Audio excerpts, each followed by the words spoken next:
real conversations, and some hard truths. Gangs, drugs, and guns. Giving a voice to those willing to sacrifice. We have stories that need to be told. We have lessons that need to be taught. Protect and serve. Welcome to The Quiet Professional. Hey everybody, welcome back. Nathan Romas with you. Today we are going to be talking about health, building strength, and incorporating some spirituality, all within the context of policing. For that, I have Matt Domyancic on the program. Matt is a medically retired police officer who worked across several disciplines while in the career. He's been in patrol, SWAT, training sections, or several training sections, and peer support. Matt has his Master's of Science in Forensic Science and also a sports psychology and a Master's in Pastoral Theology. So that's a first for this program.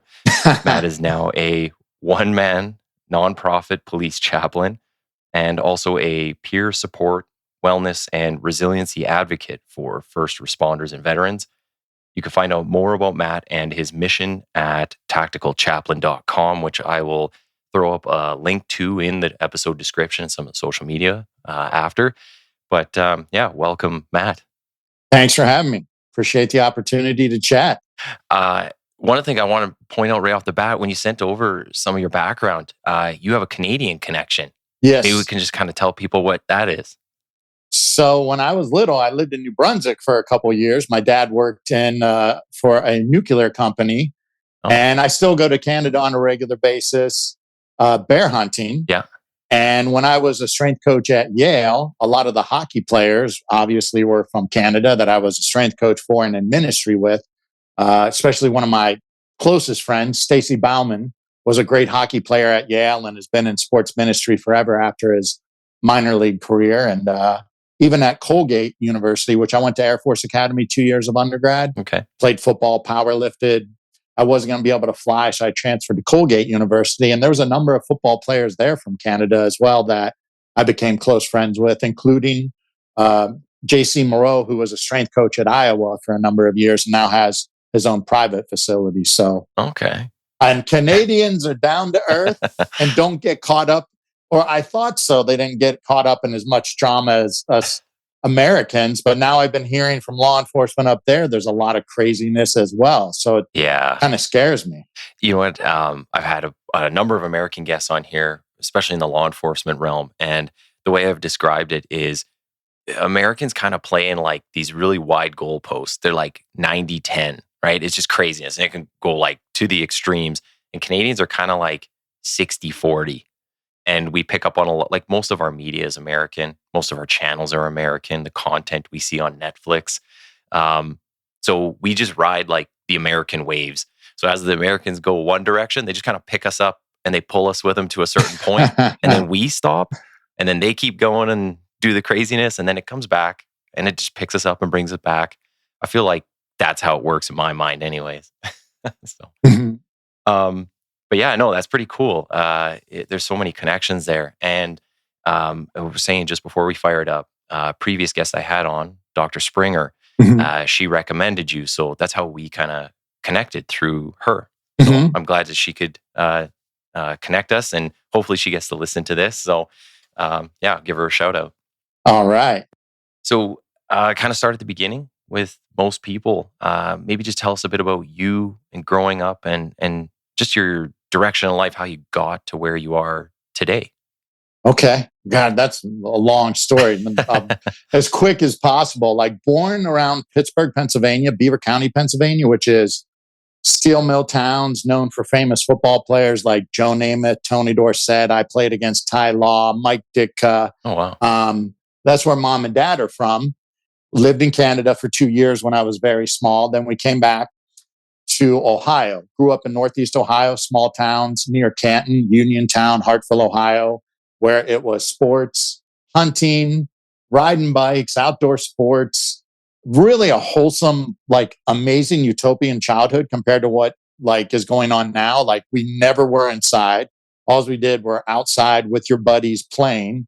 And then in ninth grade, moved back to Beaver County to Pennsylvania because that's mom and dad kind of wanted to go back. My life was pretty much football, lifting, nutrition, even in high school, shooting and hunting with my dad. And that's a very blue collar conservative area as well. Yeah. And I think very good values, work ethic, service oriented. I just got back from a week and a half there with mom and dad. And it's like, there's more nature, more peace. People are friendlier, more like Canada. I mean, compared to LA, San Diego's a little bit better than LA, DC, Connecticut. These other places I've lived are faster paced and less personal with, I would say, not as good cultural values, not as strong communities. So Ohio, Pennsylvania, great. My first 2 years of undergrad were at the Air Force Academy, like I said, to play football and powerlifting. Wasn't going to fly, so transferred to Colgate. My dad was upset. Harvard, Cornell, and Colgate all wanted me for football. And back then, if you switch schools, if you went Division 1A to Division 1A, you had to sit out. Oh. So I had to go Division 1 AA. Now they can just switch schools every year if they want. Okay. But my dad's also really strict and was a hard driver on education and everything in life. Like, if God's given you potential in anything, your gift back to God is fulfilling that potential. To those who have been given much, much will be expected. So like, he was so upset I was leaving Air Force, and I could have transferred to Navy or West Point because I had appointments there as well. But once I found out you have to start all over, for those that are not familiar with military school, boot camp, freshman year are not fun. So I didn't want to go from junior year somewhere to back to boot camp. So, and I didn't like Harvard, Cornell, or Colgate. But Colgate is in the middle of nowhere. It's beautiful nature. And there were a lot of guys from Pittsburgh and, like I said, Canada, and on the sports teams, at least. There's a lot of wealthy people, but the sports teams at the Patriot and Ivy Leagues are a lot of blue collar or lower income people that use sports to get a good education. So I ended up at Colgate, finished there, and I'm going really, really fast. Thought I wanted to be in the FBI or the feds growing up. So my dad had always told me, go to law school. Like, it's go to law school, be an accountant, be a linguist. And I was looking into law school, and there was this retired federal agent, retired Coast Guard officer that was like 60 or 70 auditing a Shakespeare class at Colgate. And we became buddies. And he was like, man, do you want to be a glorified librarian? And he was a lawyer. And he was like, if you're going to go to law school just to be a federal agent, you're going to be miserable. The next big thing is forensic science. This is before any CSI TV shows in the mid 90s. And so I looked up, and there was only 2 schools back then, John Jay in New York City and University of New Haven, where I ended up going for forensic science under Dr. Henry Lee, who did the John Benet Ramsey case, the O.J. Simpson, like very renowned forensic scientist. And then while I was in grad school for forensic science, over the summer, you had to do so many hours of an internship in a crime lab. Yeah. And you go to a crime lab and you're a grad student, you're not going to touch anything. And I knew I didn't want to be in a crime lab. And it's a longer story connected to another Canadian. I didn't tell you this. When I was in grad school, I was doing MMA before it was MMA. Yeah. And I was training with Vinny Giordano, who does documentaries on different martial arts from different countries. And he introduced me to Tony Blauer. You familiar with Tony Blauer? The last name sounds familiar. The Spear System. He's a Canadian martial artist that's famous for training police officers and special operations. It's called the Spear System. He's also now tied tight into CrossFit. But I started training with Tony Blauer while I was in grad school. And then I found out about contract training facilities like Blackwater Lodge, or there's a whole lot of them now. So when the Middle East was hot, before units went over, there was ex-special forces guys that would be running these centers to go through, like, brush up on CQB, sniper, tactical handgun, carbine. So really long story short, I won't go into it, but I was supposed to be at Blackwater Lodge with Navy SEALs. I had stopped in West Virginia at a place called Storm Mountain Training Center. Rod Ryan was the owner, former Special Forces Green Beret, former DC SWAT. And I ended up going through a 5-day air assault course, which was rappelling and fast rope, with a bunch of Special Forces and SWAT guys. And he was like, you going to go hold a clipboard for squids all summer, or you want to stay here and train like a man? I'm like, he's like, you can live underneath the gun store and eat meals with my family. And whatever units or teams or individuals come in, You're just going to go through the courses. So for 3 months straight, as a forensic science grad student, I repeated sniper schools, CQB, tactical handgun, shotgun, carbine. And the few federal agents that came through were not like the TV shows and the movies. Yeah. It was like the metropolitan police officers and enlisted special operations guys that I jived with. They were more like my football buddies, so to speak. And long story short, I ended up being like, man, I don't think I really want to be a federal agent. And some of the federal agents I met that seemed cool through that and through grad school. And I used to do, even before I was a cop, go to jujitsu for cops seminars or shooting courses with cops. Some of the coolest federal agents were guys that used to be cops and said, being a cop, at least back then, not now. Back then, it was like, it's way more enjoyable and you'll learn a lot more being a cop than you will just going straight into a federal agency. Yeah, I could see that. So it totally shifted. And there's longer stories behind quick jobs in corporate America because I ended up, you know what? I don't think I want to be a Fed. I thought I might want to be a priest. I was doing the sports ministry at Yale. And I thought I might want to be a psychologist, which is something I still, at some point, may go back to school to be a therapist if I could get a full ride, but I'm burned out on school. And most academics are not very law enforcement friendly. But I was like, being a cop is a way to learn about psychology and spirituality. And whether I end up in full-time ministry, which I thought either was sports ministry as a priest back then, I was kind of discerning that. Or if I end up a therapist or a psychologist, for which many of my close friends and one of my best friend in my life is a theologian and a psychologist. But a lot of them just went to, master's or master's PhD and then hang a shingle. Okay. And there's some great, great therapists, but I grew up in Ohio, Pennsylvania. Mom and dad are still married, don't drink, don't smoke. I went to very good undergraduate schools, got to go to grad school. And I'm like, can you really learn about helping people through trauma and addiction and violence and abuse just from a textbook? Mm-hmm. I was kind of like, if I became a police officer, it's a great form of ministry because everybody's hurting. Everybody's having a bad day. Yeah. The victims and the criminals. So what an opportunity to love on people. And if you want to learn about psychology and spirituality and theology, like where it's not black and white, dude, cops are seeing the worst of the worst. So long story short, I ended up being a police officer as a form of doing ministry. And I decided based on like training with Tony Blauer and training at Storm Mountain, like, let's be a SWAT guy. And even the federal SWAT teams, unless you're HRT and some of these other ones, I had met federal SWAT teams that said, hey, the metropolitan SWAT teams are way more active than us. Oh, really? Okay. Like the real police. Yeah. Yeah. Like the federal SWAT teams, unless you're HRT, which as I understand it is a lot of former special ops guys. Yeah. That, they're doing some gnarly stuff on a regular basis, but your regional federal SWAT team is not kicking a door down every day. And now, I don't know how Canada is or America, like we're not kicking doors down, surround and call out. Things are a lot different. But back then, I wanted to be on a real SWAT team. I wanted to do ministry. You get to be on a team, the friendships, the camaraderie as a police officer. Yeah. So, well, maybe I'll jump in there because so a lot of the stuff you're talking about in the background has to do with like military and there's team games, like things that you're involved in. But you didn't say too much on the spirituality part or the ministry part. So where does that come in for you? Like, is this something your parents, like, are you going to church your whole life and this is a big part of your life? Or is that kind of later you pick up on that? It's been my whole life, but there's big seasons of transition. So grow up a cradle Catholic. I thought for the most part in Northeast Ohio and Western Pennsylvania, most people are Catholic.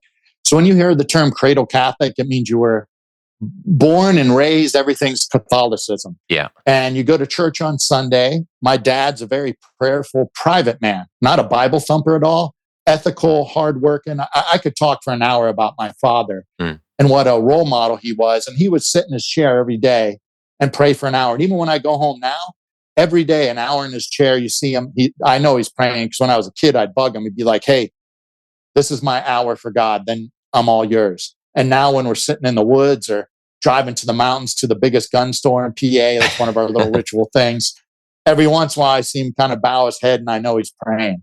But my dad has never talked to, like, he doesn't evangelize, proselytize, but he lives like an honest, loving, take care of his family, friends, and community. So, Yeah, it's more for him. He's not pushing it on people. yeah, and that influences people, I think, better than running around preaching. Yeah. And then you might be a hypocrite or you're judgmental of people like, okay, like, I don't want anything to do with that. So, church on Sundays, my mom sat by her bed when we were kids and said prayers before bed. So, a lot of it is cultural and habitual. And then I go to the Air Force Academy. And this is the first shift. During boot camp, the first week or two, you're on campus still before you go out to the woods in the tent.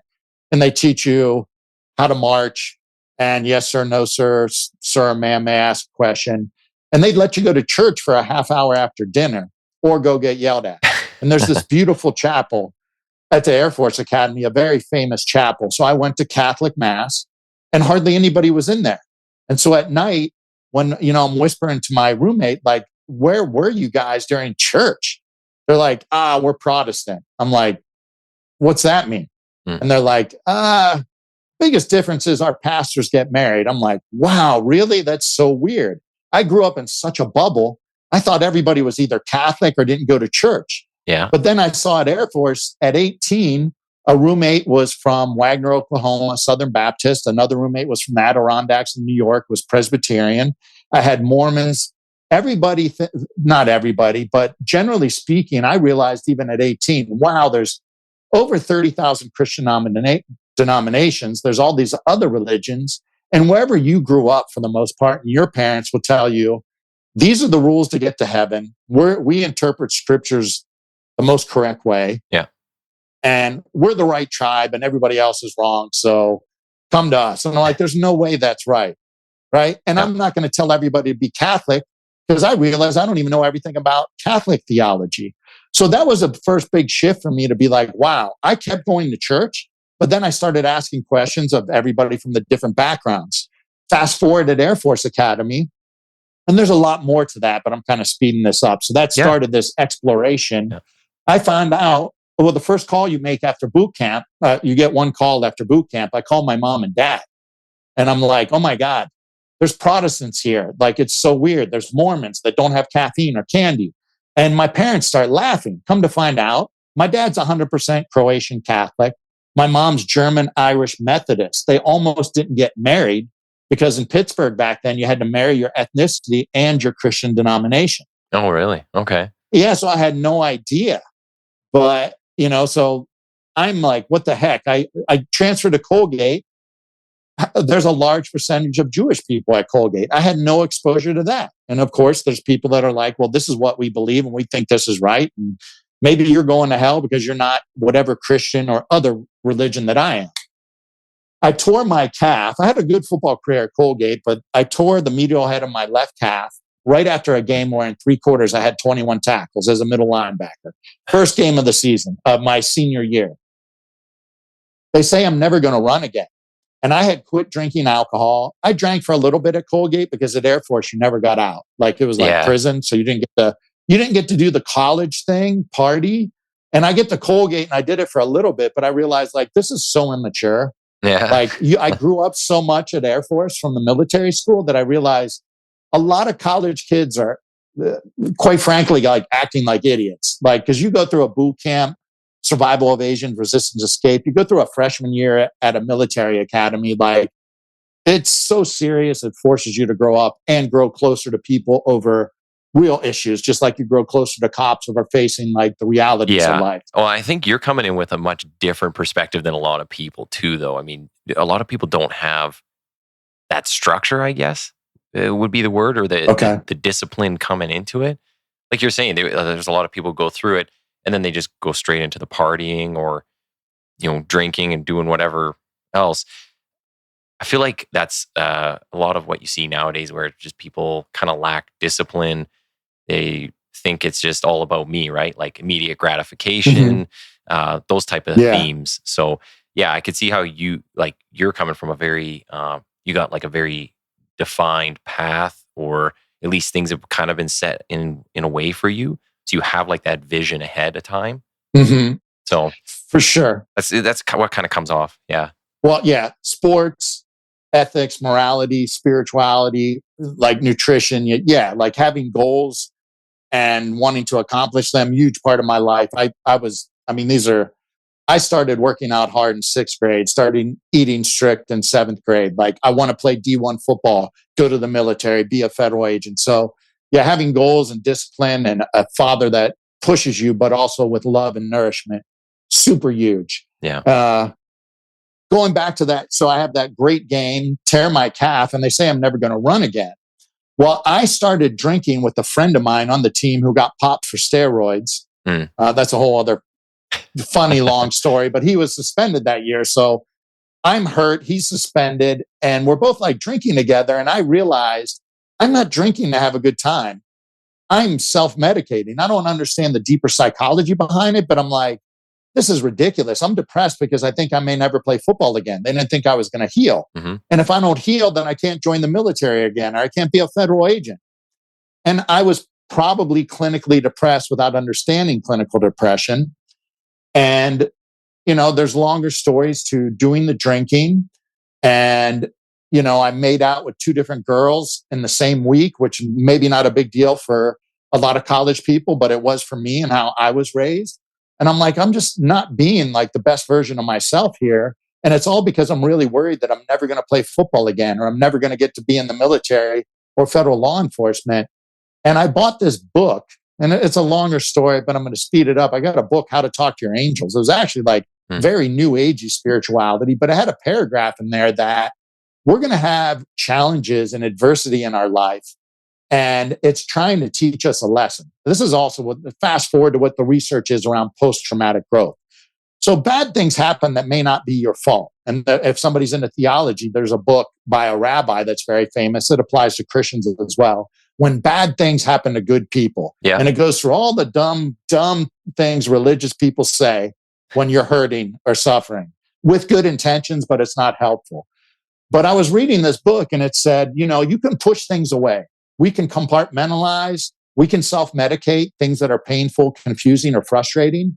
But if we don't chew on it, lean into it, there's going to be a lesson we didn't learn that's going to resurface in some area of our life again at a different point until we learn that lesson. Yeah. And I'm sitting there probably with a big skull in my mouth. And I had been drinking, like I said, and, fooling around with two different girls who were nice girls and great athletes. Like, it wasn't like it was shady, but it was just not who I am, honoring myself, my God, or these women. And I said, you know what? I don't know what it's like to really give your life to God, because this book was saying for the things that you can't control, you need to just fall to your knees, throw your hands in the air and say, I hand this over to God. And it just struck me. And God spoke to me in a way that I can't explain. It wasn't a voice, but it was like, this is where I am. It talked about, we're going to keep trying to solve things our own way. I was trying to medicate my pain and figure out how to heal, and just was like, you know what? I got to figure out what it's like to really give your life to God. So I ended up going on this deep exploration. I knew I had a professor that was practicing Jewish, one that was hardcore Catholic, one that was hardcore evangelical at a very liberal school. So they were known because they were people of faith. Because even back then at Colgate, religious professors were often people not of faith that kind of made fun of faith and taught just academically that it was like, oh yeah. Like, or, religion and faith is a crutch. It can't be scientifically or historically proven. Did you ever find at like any point that, because you're talking about Catholicism, did you ever find at any point, once you start learning about all these new ones or different ones, did you ever kind of maybe think, maybe I don't believe in Catholicism anymore? Maybe this one kind of more makes sense to me or applies more to me, whatever that might look like? You ever have that kind of questions or doubt? So this was what the 10-year journey was. So I talked to those three professors, one Catholic, evangelical, one Jewish. And I'm like, what does the word faith mean to you? What does it mean to give your life to God? And then I started driving 45 minutes to Syracuse to Walden Books, because there wasn't the internet or bookstores back then like there are now. And I would grab different books on different spiritualities, different denominations, different, popular Christian authors and read them. And then eventually, even after Colgate, longer stories, I started going to church 3 times a weekend. I always went to Catholic Mass. Then I would go to 1 or 2 Protestant services. And then I would go to the meetings they had for new members. And I would be honest. Hey, I'm Catholic, but you're Methodist, or you're this evangelical, or you're this mega church. Like, why are you right? Because, or you're Pentecostal, or you're charismatic. There's all these flavors and genres of Christianity. And what I did for 10 years was ask myself and everyone else. I tried to study, and there's a quote that my parents had in our house as a kid: never criticize a man until you've walked a mile in his moccasins. I'm like, all these different religious people, we're all ripping on each other, or saying, like, at 18, I'm like, there's no way you're right if you don't know your full theology, and you don't know anything about me from Ohio and Pittsburgh and my Catholicism, because you just said a bunch of stuff that Catholics don't believe in the Bible, don't believe in Jesus. They worship Mary and saints, which is not true. There's this variations of misunderstandings that even Catholics don't understand. So I did a 10-year exploration very seriously of looking into all these things. And what I learned was there's a lot of great people in all the different world's religions. There's a lot of things that Christians have in common. And then that a lot of Christians spend all of their time and energy focusing on the things that they don't have in common, trying to convert you in a very judgmental, shaming, unloving way that makes you not want to have anything, not me in particular, but a lot of other people who have not had an experience of God's love, which comes through our life experiences, which comes through other people. And if you believe God created the heavens and the earth, it's not just God when you're on your knees with your hands folded or going to church service or a Bible study. God is everywhere and everything, even in your Buddhist and atheist and agnostic coworkers, and the experiences even of the darkness you see at work. There is something in there to grow and learn from, and where you can make a difference with how you behave.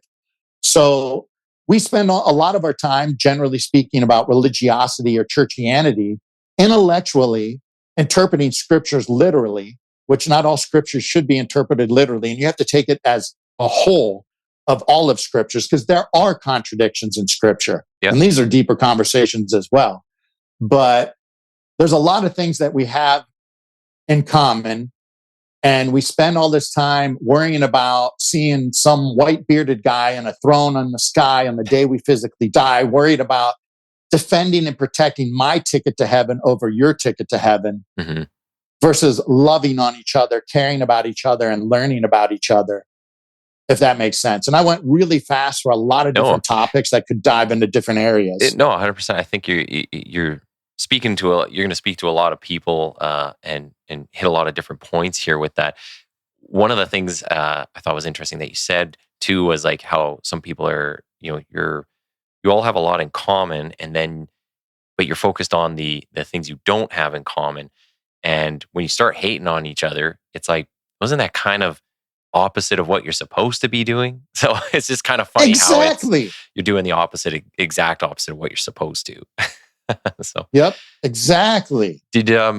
What about do you have a lot of interactions as you're going through the kind of this journey with people of a completely different religion? So whether it's talking about like Islam, or you said Buddhism, or whatever else it might be, do you come across that much, or is there many people around at that time that are not some version of Christianity? Through the last, I'm 48, and that journey started at 18 at the Air Force Academy, 2021 at Colgate, where I said, hey, by the way, back then I gave up TV for almost 13 years. I gave up TV and I said, hey, anytime I'm not at football or not doing homework, I'm gonna quote pray. And prayer is a whole big topic too. Like, what really is prayer? I'm going to learn about meditation, which I started in high school on and off doing meditation from martial arts books for football. But meditation, breath work, contemplative practices, the mystical practices of the religions could be considered prayer. I started diving into all those things, man. I'm going to lose track. There's so many different things I want to get into, but I did expose myself very intentionally, and I look forward to when I sit next to the plane to somebody that's a Sikh, or I have a class with a Jewish professor or a Muslim professor, or things like that. Because if I could share a quick story, there's a famous He's a psychologist and former monk and a contemplative teacher under Thomas Merton. Thomas Merton is a famous Catholic monk from the 60s that started having dialogue with Buddhist monks, and people went apeshit. Yeah. But in the 60s, during the Vietnam War, a lot of Christians started doing yoga and transcendental meditation, like because the Beatles were doing transcendental meditation. And Thomas Keating is another Catholic monk who recently passed away, said, wait a second, Christians used to do meditation and these things that could be similar to the breath work and the yoga, but we moved away from it. There's a historical piece here where Christians, especially the Desert Mother and Fathers, if you look that up, it used to be about spending time in silence, solitude, immersion in nature, and fasting from food. And these days we can fast from technology to set the groundwork to have more of an experience of God or allow unconscious things to come up.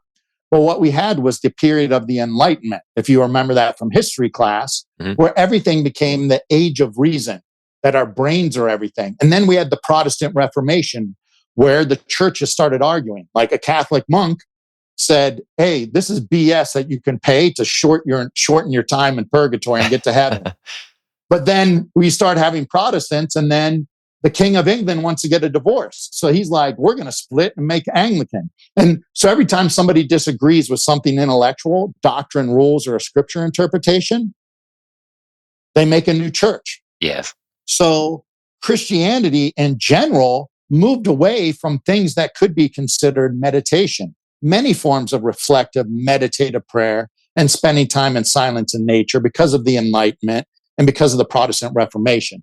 So if I could share a story about Thomas Merton, who's a famous Catholic monk in the 60s, who started talking to Buddhist monks, he trained someone, Jim Finley, who was, at a time a monk under Thomas Merton, and later became a trauma psychologist.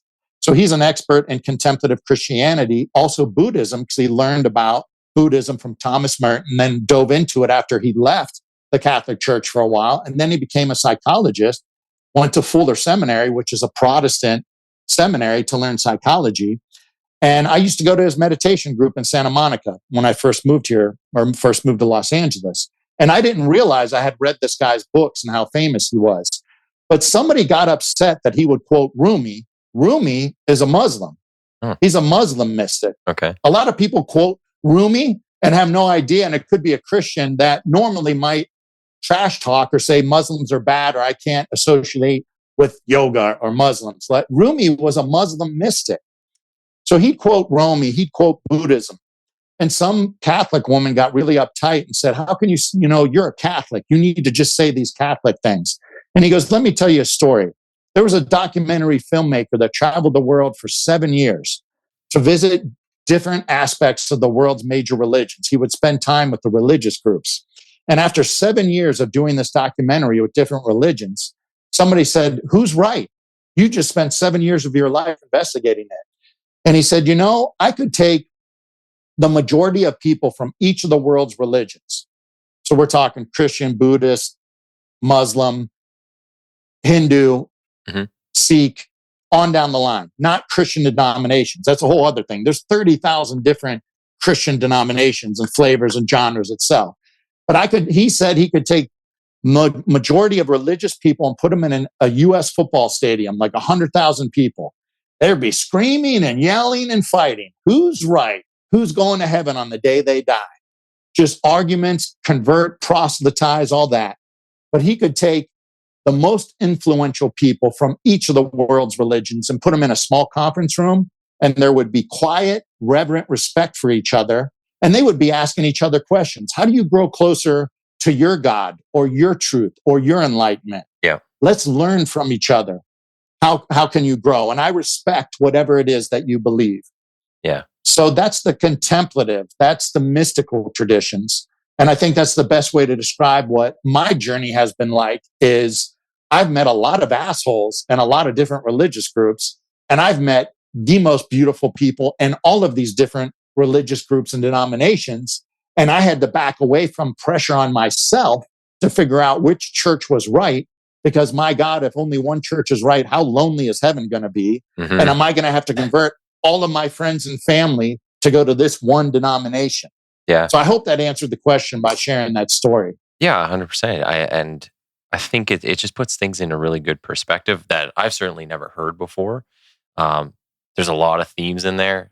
We could probably spin off 10 different podcasts on a lot of those topics 'cause I have so many questions about it. One of the things I like that you were talking about though was the kind of a focus on the individual, and you're talking about like doing prayer or meditation, and that's so opposite of what I want to say individualism means today, where people, it's all about gratification, you know, Mm. satisfying themselves right now. You look at victimhood, like everything is just me, focus on me. But you're talking about prayer and meditation and things along those lines. I've never heard of uh, individualism kind of spoken about like that.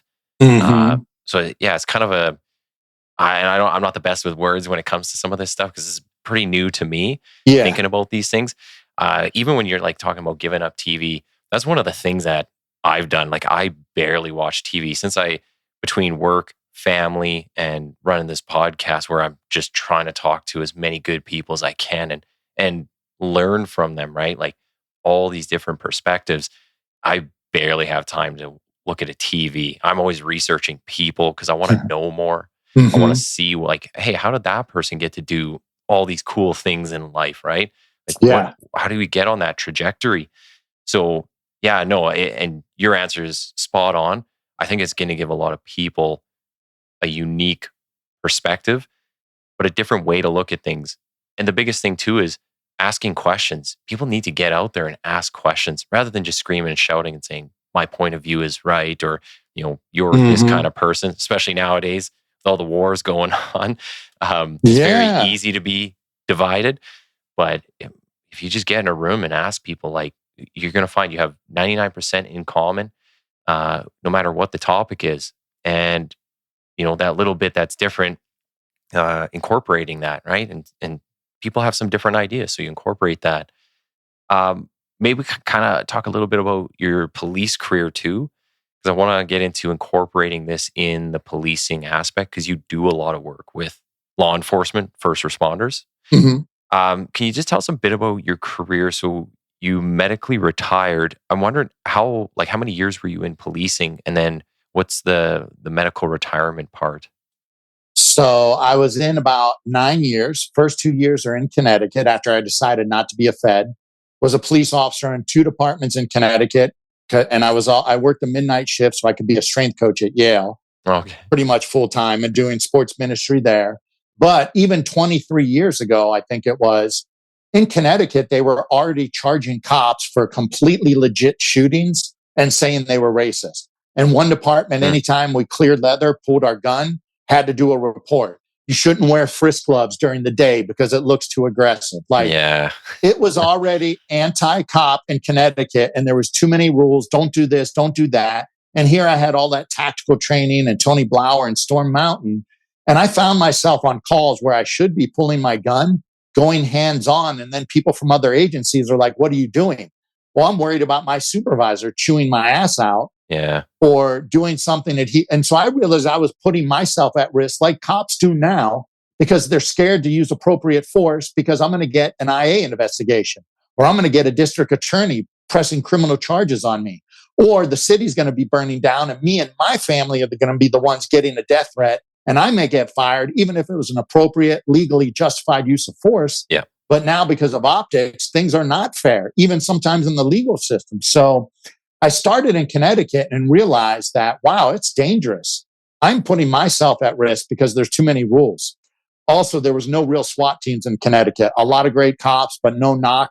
Back then, I did some training with different SWAT teams up there, and I was like, dude, this is like old school. People still shooting Weaver. And I had been training with these SF guys and major SWAT teams. So I had a college football buddy. Very rare for Colgate people to become police officers, but I had a good friend from Colgate that was a cop in the DC area at an agency that was super progressive. I went down there, met one of his supervisors that used to be SWAT, jump out, eventually was my SWAT commander, big into fitness. They were a proactive agency. In the DC area, it was known like, don't mess around in this county. Like, oh no, Like the cops can chase for any reason, pit for any reason, take you to jail for just about anything, and they would punish you. That was a reputation back then. So I took a huge pay cut, had to repeat a 6-month academy because I wanted to be somewhere that you could really do your job and be proactive, which even that agency now, fast forward, is one of these apparently super liberal cops get in trouble for everything. So people stop being proactive. And they've had some cases in the national news in the past of hammering cops for things that were ridiculous. And I'm not even going to waste time getting into it. But when I went there, it was a high speed, and even going through the academy, amazing firearms instruction, the EVOC training, brand new Crown Vics with their own track, beating the crap out of them, pit maneuvers, like just getting it. In Connecticut, we were in like a 1980 LTD with some ex-race car driver smoking a cigarette, sitting shotgun, hitting a brake pedal he had on his side just to make the car like go out of control. It was so bad. The shooting was bad. The DT, arrest and control, martial arts. And the public doesn't understand that either. That's a whole other topic.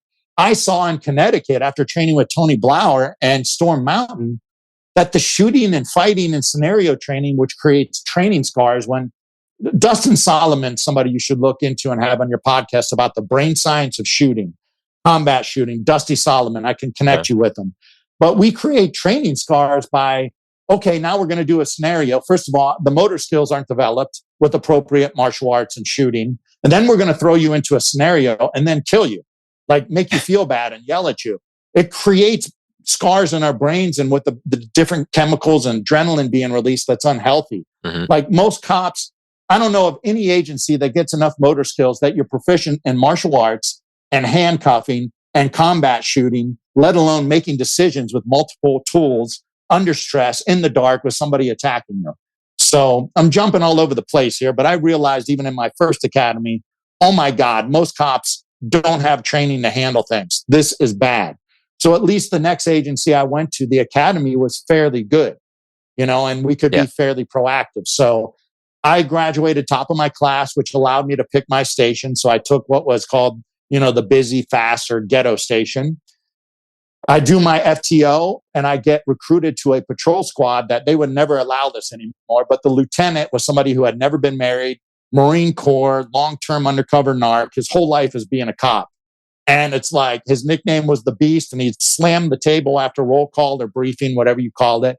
It'd be like, feed the beast. He did not care about traffic. You take the calls, you be proactive, go lock up bad guys. I want good arrests. He'd show up on calls, get in pursuits with us, pit people with us. I mean, it was all about be proactive cop. And you had to be nominated by him, stand in front of the squad. They'd fire questions, break your balls, and then they voted right in front of you whether you got to be on the squad or not. So as an evening shift squad of all these aggressive, a lot of athletic, a lot of ex-military, like it wasn't going to be the cops that want to be lazy or wanted to hide or didn't want to get after it or wanted to sit on a stop sign or give speeding tickets. It was very effective, proactive, meaningful police work. So that was the patrol squad. I made SWAT, our SWAT team, pretty quickly. I think within 2 years, our SWAT team it's a full-time team, but some people called it collateral in California. We called it supplemental. Okay. So there was so many guys that were like varsity, where they get to lift weights, shoot every day, do the recons for the warrants, and develop the training for the rest of the team. So I'm like full-time patrol, but I get a take-home car and I have all the SWAT gear. And if your boss allows you, you get to go on call outs. You get 2 days, at least two training days a month. And if there's other schools and your boss is cool, which my boss was super cool and pro police, so I got to go to as much SWAT training as I was asked to go to. Those were kind of that was my dream job. I'm on a great patrol squad. I'm on a great SWAT team. Eventually, I'll be on the full-time slot on the full-time team as people retire or move on. Well, I eventually get hurt during a SWAT workout, and my boss doesn't let me go to the SWAT team light duty. That's what I wanted. He's like, no, you need to be like command staff or chief someday. You need to diversify your background. So I went to major crimes, computer crimes, and was miserable, but he wanted me to get some investigative experience for my... That's a vast departure. And they were like, you're going to be so disappointed when we serve warrants. People pulled in the driveway, popped their trunk, and were putting their vest on in the driveway of the people we're serving warrants with no perimeter. There are cops that, in certain units. Anyways, sadly, during that time frame where I'm going through medical problems and surgeries, we had 2 officers murdered at a station. And it's a longer story. But then I was already on peer support, and I started peer support. I didn't know what it was, but a more religious cop at my station. I was known as the religious cop that cussed a lot. People knew I was religious. They got on the Talk Around channel and said, hey, Padre, hey, Zeus, when victim services or a chaplain couldn't come, which was most of the time, and that's a whole other topic, police chaplaincy, my boss would send me, and sometimes dispatch would send me to gnarly calls and other districts where they needed some kind of psychological, spiritual support. So I got to develop that aspect too through the peer support. But this religious cop said, hey, Matt, most of the people on peer support are like day shift admin or older women that show up to the busy stations and want to hug you and tell you it's okay to cry, and nobody's going to listen to them. Yeah. Like, you work the busy station. A lot of people know you're like a Georgetown strength coach. This was before I was SWAT that I got on. Eventually I'm on SWAT. Well, now you're a SWAT guy. It's like, at least you might have a foot in the door for somebody to talk to you. Yeah. Right? Because you're like a real cop. So that's how I got into peer support. And when those 2 cops got murdered, I got pulled full time to help revamp and redevelop our peer support team, because they had gotten rid of the psychologist to save money in a large agency. And even like today, a lot of peer support teams, very ineffective, reactionary only to PTSD, addiction, critical incident, suicidal ideation, or getting in trouble. Show up, do a debrief. If there's one person in the debrief, whether that's a supervisor or somebody on your squad that you don't trust or from the incident, nobody's going to talk. And if the mental health professional and or the chaplain's there, you've never seen them, or they're people that are not culturally competent and only show up to talk to the brass, or after a critical incident, everybody says, I'm good to go. Well, and that's what Dr. Springer talks about that. Mm-hmm. She says that about the trust, right? You got to have that trust in there, and they start calling her doc, because then they want to talk to her. So that credibility piece is massive. Yeah. Right? It's hard to talk to someone who's just going to come in and tell you everything's okay or going to be okay. You're like, that's not what you need right now necessarily. Mm-hmm. So you're 100% on. Sorry, I kind of jumped in there. Keep going. That's all right. So many different rabbit holes we could go down. So I got pulled to help full time to peer support, to do debriefs and spend time with people that were involved with finishing the fight with this guy that had murdered 2 cops. Yeah. So a lot of sad but great experience being involved in such a critical incident, and also getting to revamp and redevelop a peer support program under a major that was clueless and an idiot, that eventually became the chief that helped destroy that department, at least from what everybody said after I left. And he wanted to hire a drug and alcohol counselor to be our lead psychologist, not understanding the difference between specialties. And a drug and alcohol counselor is not always a license. Nightmare. But I had a great lieutenant on peer support, who is now a chief of police of another DC agency that I still keep in touch with, who I could tell, like, hey, man, these are some of the things we should do and the people we should bring on board. And then he would go and deal with this clueless major that thought he knew everything and there's nicknames for him that I cannot say online that people would say. And there was rumors that he had never had a felony arrest. And that dude ends up a commander and a chief of a large department. Wow. And people say it's not a rumor. They say it's legit. You know what? It's still a problem in policing. There's many people in positions they shouldn't be in, right? It's not the right person for the right reasons. They get ahead somehow, though. So yeah.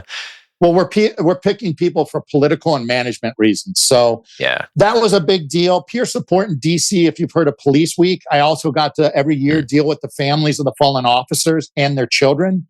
So a lot of experience getting immersed in Police Week every year. Okay. And then while I'm hurt doing the peer support full time, some former 75th Ranger that went through my police academy class with me, like when he was 40, like what a badass, like did a whole career in the Rangers, lots of combat deployments. He's fishing buddies with another commander and somehow brings up while he's fishing, hey, do you know there's some cop from this station and on SWAT that's also a Division I strength coach? And the commander's like, no, I didn't know that. He's like, bring him to the academy to evaluate our fitness program. Okay. So I get pulled from peer support to the police academy to evaluate the fitness program. And I thought they wanted me to do research. And so I made this huge folder. I watched all the fitness for the recruits and for in-service and this and that. I do all this research. I go to the supervisors and they're like, it's just overwhelming. And I'm like, dude, this is bad. Yeah. Police fitness is bad. And I kind of critiqued it as best I could. And there were cadets. Cadets are 18 to 21-year-olds that prior to being able to be a police officer, they're kind of like interns, paid, go to community college, and they would go to the gym for 3 days a week as part of their job, but they didn't make them do anything. And while I'm at the academy doing this, like evaluating and giving feedback, I was like, hey, why don't you let me train the cadets? And so they're like, you want to deal with those pain in the ass, blah, blah, blah. I'm like, yeah, like they should train. So I created structured programs like Division I athletes, started training them, and they were crushing the recruits. I had them climbing the rope that the SWAT team was part of the SWAT team test. I had them doing gross motor combatives for their conditioning, speed, agility, teaching them how to squat, deadlift, doing plyometrics. And then they're like, wait a second. Other people are like, maybe we do need to change things. So long story short, I end up eventually, they had to change the SOP and the GOs because I hadn't been on long enough to actually be a full-time academy instructor. Okay. But they changed things, brought me on, and then I was in charge of fitness and became the wellness coordinator and implemented Division I light strength conditioning programs.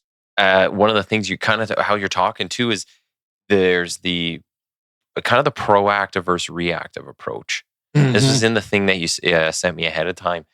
And so we're talking about like the physical standards, but also mental health aspects. So a bunch of stuff's kind of overlapping, but I like it because one of the things you're talking about here, and this is a big gripe in policing right now, is talking about lowered standards. We're going to like adult education. Don't yell at anybody. Don't have stress days. Don't physically exert anything on them. So what you're doing, though, you're looking at creating these programs, right? You're talking about the Div 1 and you're making them climb ropes and do all these things, but you're setting them up for a better future, right? Like they're going to be physically healthier, mentally stronger. That's doing that proactive piece that I think is missing from a lot of things nowadays, but especially when it comes to the police and police culture. Like our fitness tests, at least here and any other service I know of, it's not necessarily mandatory. Like if you get a bad grade on it, they basically just tell you, well, you need to be more fit. And that's the last you ever hear of it. They don't make it so it's like, hey, if you're going to be operational, you need to be this level. Yeah. For not only your safety, but other people's safety. But then if we look at it on the mental health side, going through those shared experiences with the team, going through the hurt and the pain, that prepares you for the road. That prepares you for all the tough things you're going to see. So when we're making things lighter and softer for everybody, like we're almost setting them up to, we're going to have these people who have to go off on stress leave all the time, right? Or retire early with a lot of different injuries. Yep. So I like what you're saying about how it's like, if we just do some of the work on the front end, and we know what's in the job, why aren't we preparing them appropriately, right? And that comes down to like politics and a lot of different things. But yeah, so I really like that theme in there. Yeah. That you're kind of on. So one thing I do want to ask is just how much, when you're talking about the chaplaincy and doing this aspect, when you're going through your policing career, are you kind of incorporating that? Like, are people coming to you and seeking out any kind of spiritual advice? Or are you, when you're doing the peer support, are you like tying that in somehow into it? It was that known piece. Like Matt's the religious cop that cusses a lot and we like him. Like I got, at one of those police officers' funerals, a sergeant who I had discussions about his kids and helping them, or his daughter pick out colleges and things like that. he was so excited to introduce me to his wife and kids. Like, this is Matt, the religious guy that cusses like a sailor. And I went home that night like, hey, God, is this good? That whatever. So I was known as somebody very much like I would say my father. People knew I was the guy that meditated, that took time to do all these different prayer groups, that did sports ministry at Yale and Georgetown. I wouldn't do it now, but back then I had like a bumper sticker on my truck, real men love Jesus. I would never do that now because that turns people off. But maybe I did wear religious stuff, but I didn't judge, preach, evangelize anyone. Okay. And I was approachable. So a lot of people were comfortable talking to me as they are now because they're like, Matt's kind of a religious guy, but he's not going to push it on you. And he doesn't judge you and he loves everybody the same. So if you want to ask questions about spirituality or religion as a cop, as a coach, now as a chaplain, people are fairly comfortable because the feedback I'll get, especially when I was at a rehab for cops and firemen, where a lot of people were self-identified atheists or agnostic, was, I like talking to you because I feel like I'm seen, heard, understood, not judged. You really care and you don't give me bullshit, unsolicited advice or try to push anything on me. And really, as a chaplain, and I believe my calling to ministry, not everybody's, is me. And we could go into, it's too much, but there's like even a Supreme Court case in America. A chaplain is a ministry of presence. Because I'm a Catholic and not every cop's going to be a Christian or Catholic. I need to ask questions about your faith, your spirituality, your values, and how do I help you live out your values better, whether you're, quote, religious or not. And you're tapping into people's genuine curiosity. Mm-hmm. So if you're forcing stuff on people, and this is no different than, say, like a parent to a child, you're like, you're going to be this, you're going to go this direction. I'm going to be the crazy hockey parent and force you to go to play hockey. And then your kid just resents you later on. But if you give them the options, you say like, hey, there's this thing here. If you're interested, look over here, ask questions about it. Or what you're doing, you're sitting there, you listen or ask questions about them because people like talking about, themselves and aspects of their life. You're tapping into that genuine curiosity. Mm-hmm. So that brings them to you because it's real, right? And they want to learn about these things. And if you let people kind of come to you, I find that's always a better way to do it than, like you're saying, evangelizing things and forcing things down people's throats. So yeah, that makes sense, what you're talking about. Yeah, I moved away from any Jesus bumper sticker or T-shirt, or even telling people I'm Catholic for sure. Because I learned early on, like at Air Force and Colgate, those funny things that people say, Catholics don't believe in the Bible. Catholics don't really have a personal relationship with Jesus, and they worship Mary and the saints. And those are conversations in and of themselves. So even if somebody knew I was a, quote, Christian, people wouldn't know that I was a Catholic. And it could be years down the road. And then I would tell somebody, and this has happened many, many times in my life, where then people would be like, what? You're Catholic? Yeah. But you know Jesus and you know scripture. I'm like, what? They're not supposed to? Like, we all have these biases, and we haven't taken the time, as the quote says, to walk a mile in someone else's moccasins, just like people don't take the time to truly understand what police officers are going through right now and are jumping to conclusions based on the media and social media and being very dualistic, which is a whole other topic you brought up a little bit. That would be a whole other podcast. But yeah, so long story short, my faith and spirituality has always been a part of my life as an adult, and it's known to people, but I don't push it on people. And my hope would be is if I think Matt really loves me and cares about me, and by the way, like as a man and as a cop, I had no problem hugging my buddies and say, I love you. And at first people are like, dude, we hug each other as football players. Go ahead and express your freaking damn emotions. It doesn't mean you're weak, broken, or a PUSSY. But, it's always been a part of my life. And I hope that if you feel like I've been kind or fair or loved on you or helped you, that you know where it comes from without me needing to say it. Yeah. Yeah.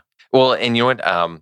One of the things that you also had sent ahead of time that I thought was a really good way of putting things is thinking about adversity, trauma, cumulative stress as emotional weightlifting, right? So rather than telling people they're broken or you're a victim and you should just sit there and kind of wallow away. And Yeah. so I thought that was another way to look at it. Like, yeah, there's the mental strength, just like there's physical strength. You have to go through adversity to be better. Yeah. There's no way around it.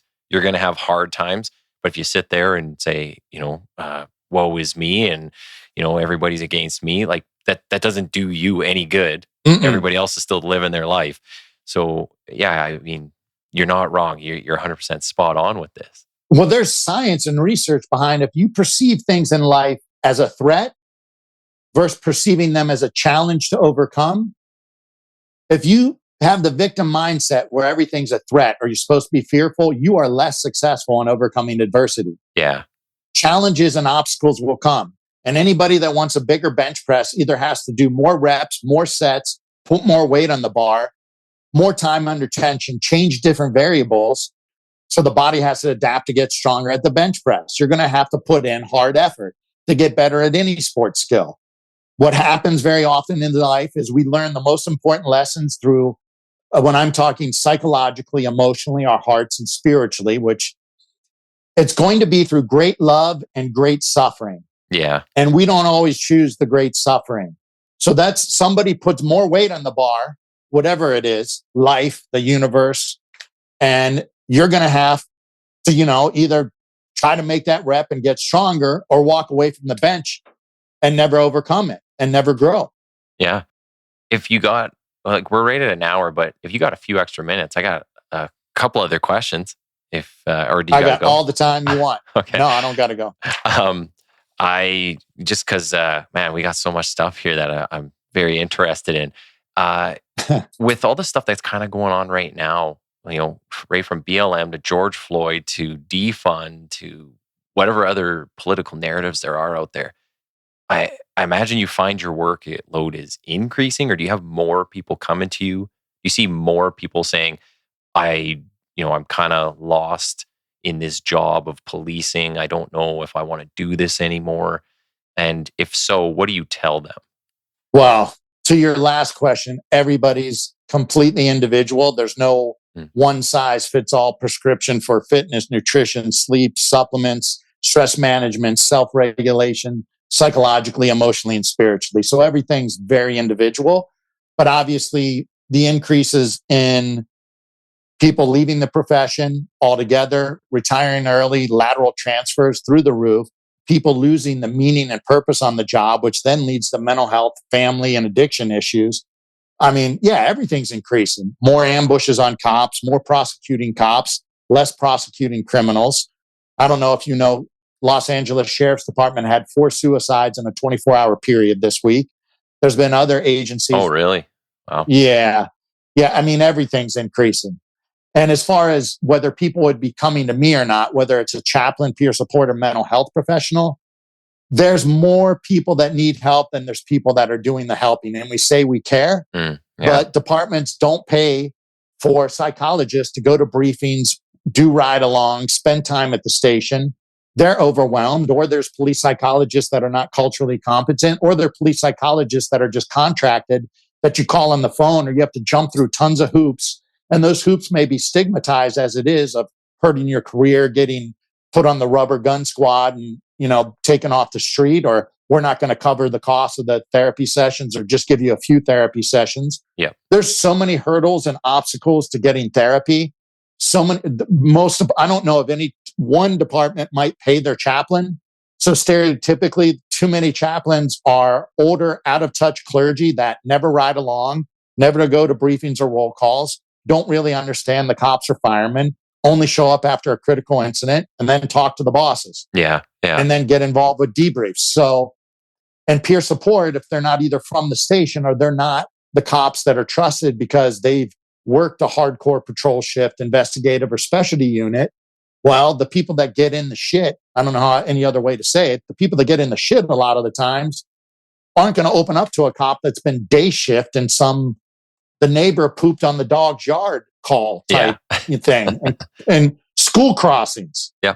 So we need to invest more time and money into paying for chaplains, psychologists, mental health professionals and wellness programs, not peer support that's only reactive to PTSD, addiction, suicidal ideation, you get in trouble. I equate that to, we're going to wait till a cop has a mouthful of black cavities and I'm going to say, hey, there's this dentist that nobody trusts. And I hear he's like a real jerk and doesn't even give you that much anesthesia, but he's going to yank out all your teeth. You want to go? Yeah. Versus teaching cops mentally, emotionally, physically, spiritually, how do you brush and floss throughout your career with the adversity, the stress, the trauma, so that you can keep growing. And then when we see a cavity developing, we can repair it versus having to yank out the whole tooth.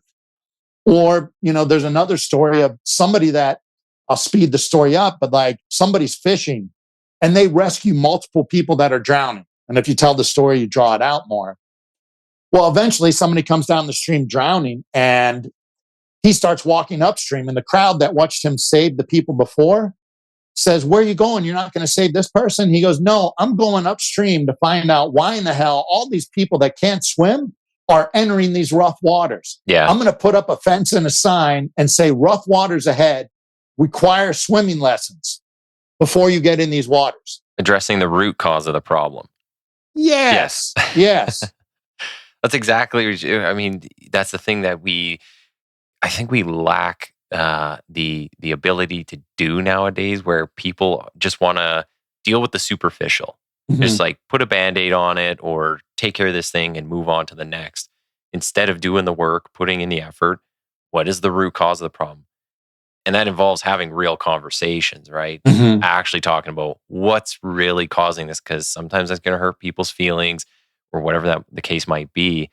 But yeah, no, it's that's definitely a big part of that. Just as we're coming up to the end here, I want to make sure we get to talk about some of the projects that you have. So can you run us through maybe some of the things you got going on? I know one of the things I read in your bio was Jiu-Jitsu. Yeah. Maybe you could tell us a bit about that too. So the Jiu-Jitsu, we've had it approved at one department 2 years in a row, and then it got yanked. So a lot of my projects get approved and not approved. But the concept of Jiu-Jitsu is, first of all cops need more martial arts and more tactical shooting, not qualifications. Yeah. 1, 2, 3, 4 times a year, punching holes on paper with no stress in broad daylight. That's not gunfighting. That does not translate. That's like taking a little kid, putting them right in front of a goal and letting them kick the soccer ball in the goal. Yes. Like 10 or 20 times. Then 5 years later, in the middle of a big game, you're going to put somebody in a soccer game where they have to sprint up and down the field with a defender on them and a goalie in front of that net and tell them to try to score. And I don't know if that analogy works, but that's what law enforcement is. Or we study the playbook for football, we watch some football film, we play a couple flag football games, and then I don't know if it's 2, 3, 5 years from now, I say, today's your Super Bowl. Yes. Full pads, you're going against a Division I or an NFL guy. It's on for real. And you've never really been punched in the face or wrestled somebody full contact that's trying to grab your gun. So those things get me really upset that we're not, addressing that stuff more. And I kind of lost track of what exactly your question was. I got off track because that's something I'm super passionate about. The projects. Yeah, so the projects. So Jiu-Jitsu. You're not wrong, by the way. That's all the same issues in Canada. 100%. It's like we are not doing the right things for the right reasons. But yeah, no, let's talk about your projects. So we need to integrate training more, just like sports. So let's have some martial arts. Let's have some tactical combat gunfighting training for patrol, not just the SWAT teams.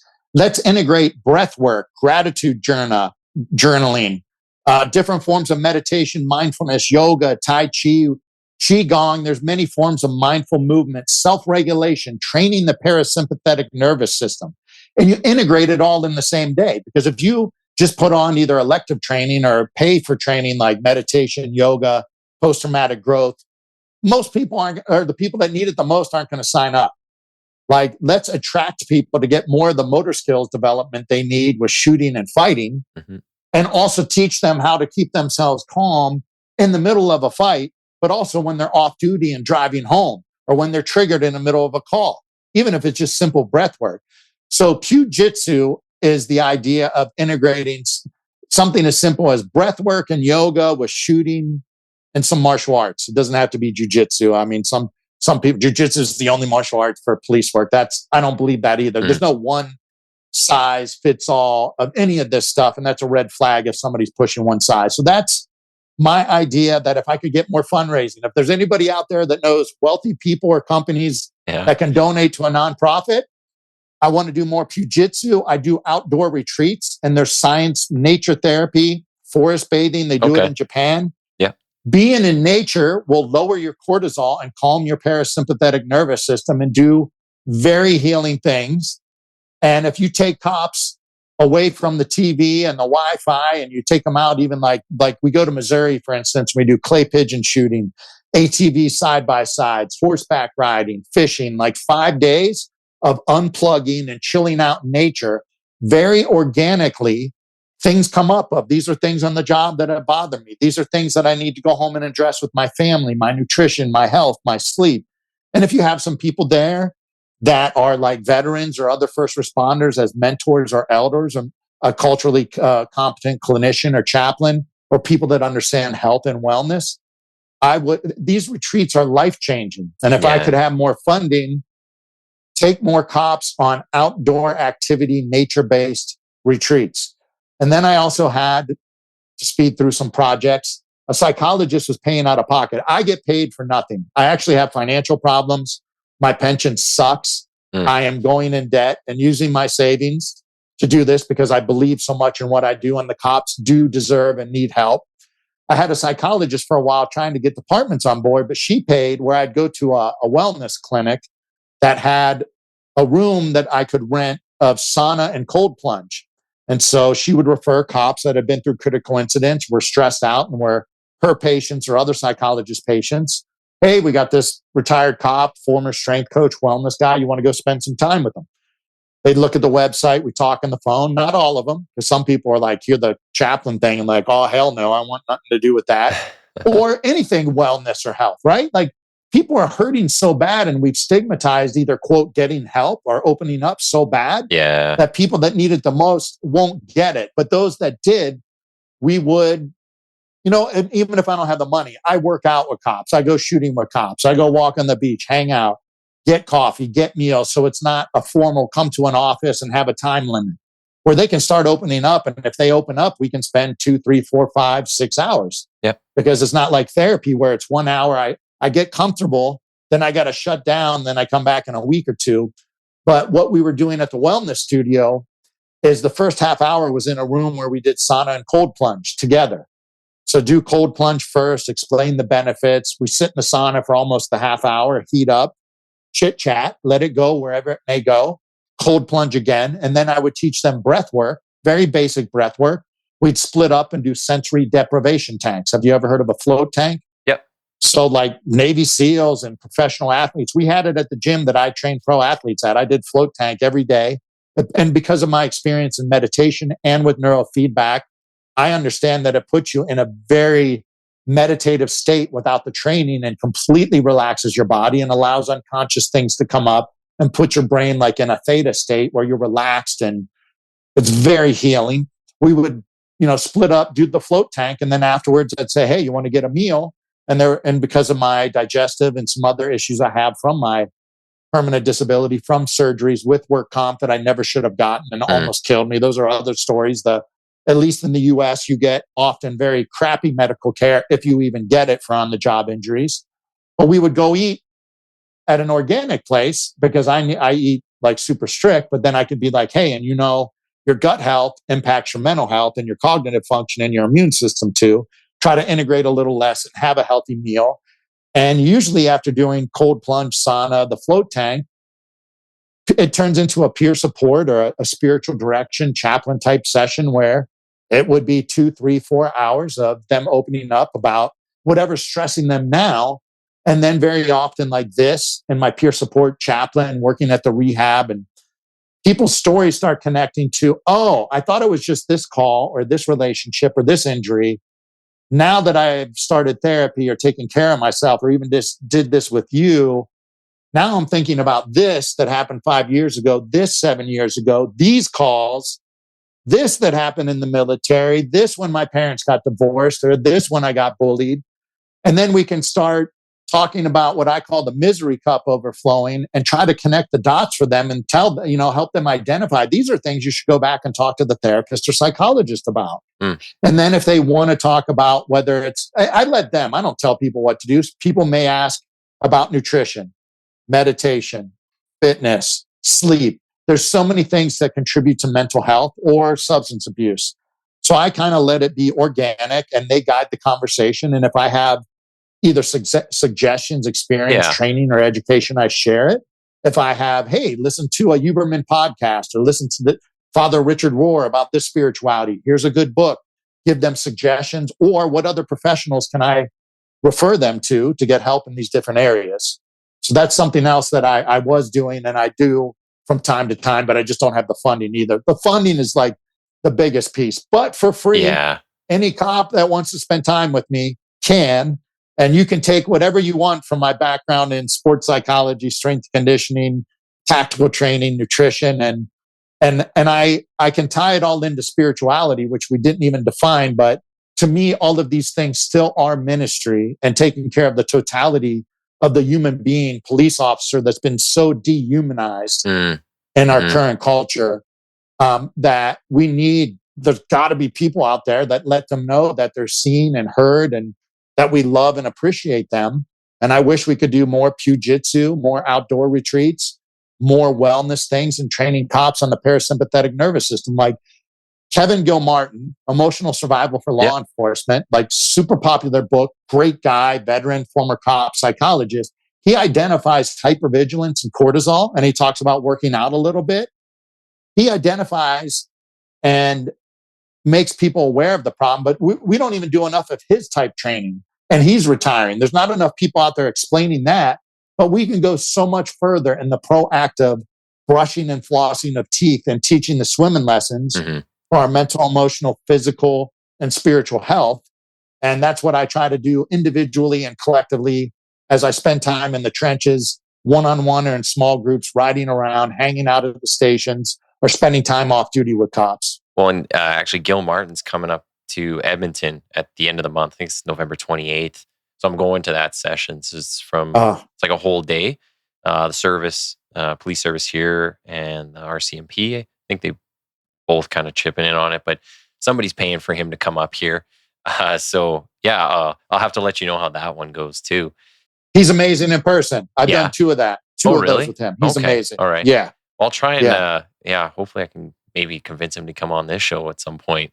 But yeah, I like the work that you're doing. I think more people need to kind of be reaching out and asking questions of people like you, right? That have gone through these experiences.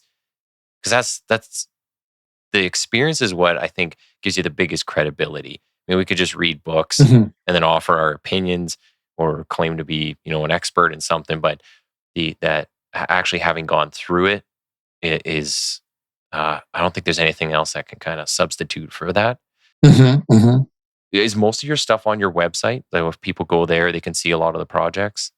Yeah, there's explanations of my mission. Yeah. My background, more of my story. There's lots of other podcast interviews, some media I've been in, all of that. Great. And if people were to have money and want to donate, if they're from the States and they know of any foundations at their companies or people that do donate to things, like if you believe in anything I've talked about and think that cops should have that, I deal with cops across all of the United States. I can't say I've dealt with a lot of Canadians other than on Instagram, Canadian cops chit chat with me. Okay. But I'm not just in Southern California. I serve cops across the country. And the hardest thing is getting fundraising or donations, because especially in Southern California, it's so political that I'm a white retired cop that helps mostly police officers.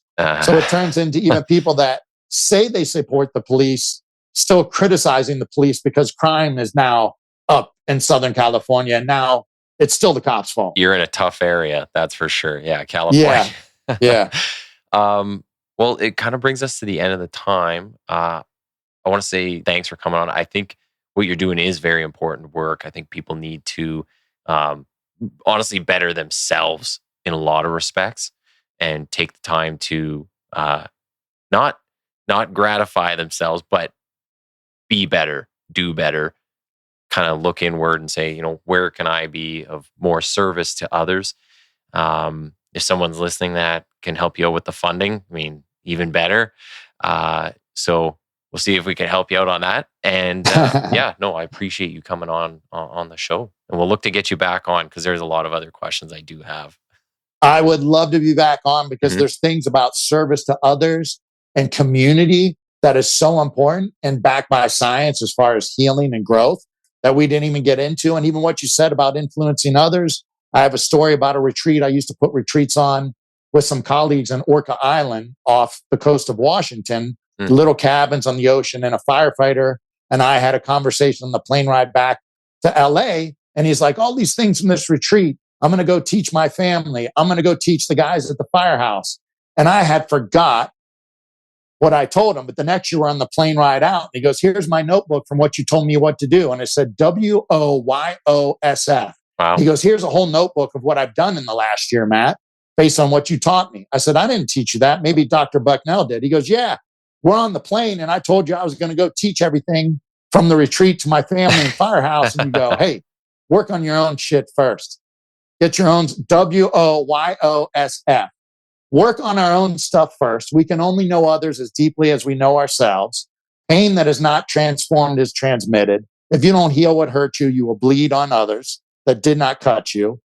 Pain shared is pain divided. Joy shared is joy multiplied. I mean, each of those quotes you can go into, but we cannot truly help others unless we look in the mirror and deal with our own stuff first.